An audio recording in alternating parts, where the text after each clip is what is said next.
Thanks for tuning in, and I hope you've been able to subscribe. Now, if you thought an inventory was just a list of stuff in a home that you're renting, don't go anywhere, because today I'm going to share my advice on why the inventory is one of the most essential documents a tenant has. If you'd like more info on anything and everything to do with renting, then please do visit the website moveiq.co.uk.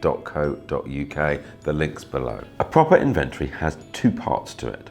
The inventory lists everything included in the rental property, such as the fixtures and fittings and furnishings. Then the schedule of condition records the condition of all the items listed on the inventory. Now, why is this important? Well, simply because landlords no longer control your deposit. Your deposit is placed in a deposit scheme and will be fully returned to you unless the landlord wants to make deductions for unpaid rent, loss, or damage. And the way you and the landlord know whether anything is lost or damaged is by referring to the inventory. It's the evidence you need to get your money back if you leave the property in a good and fair condition.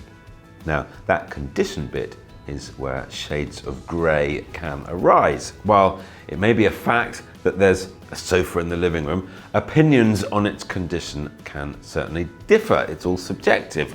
So before you move in, you're going to take a tour of the property with the letting agent, inventory clerk, or the landlord, copies of the inventory and the schedule of the condition in hand. You've got to note down anywhere the inventory and reality don't match. Photos showing any discrepancies or recording existing damage are very, very useful. So make sure you and whoever is doing the check with you both sign and date each photograph and record discrepancies in writing. That's very, very important. Do it on the way in the door. Have the landlord or the lettings agent draw up an up-to-date inventory and only sign it once you're happy with it. Property inventory and the schedule of condition then form part of your tenancy agreement.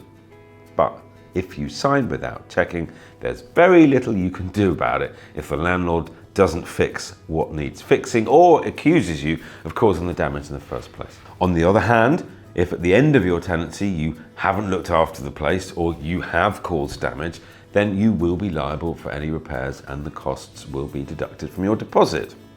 It's fair enough, really. However, by law, the landlord must accept that a tenant living in a property will naturally cause some wear and tear. It's a fact of life. So my final tip is that you understand what's considered fair wear and tear so you know where you stand. Do please share your stories of getting your deposit back or not in the comments. And if this has been useful, then don't forget to hit subscribe and get every episode of my top property tips. Thanks for watching.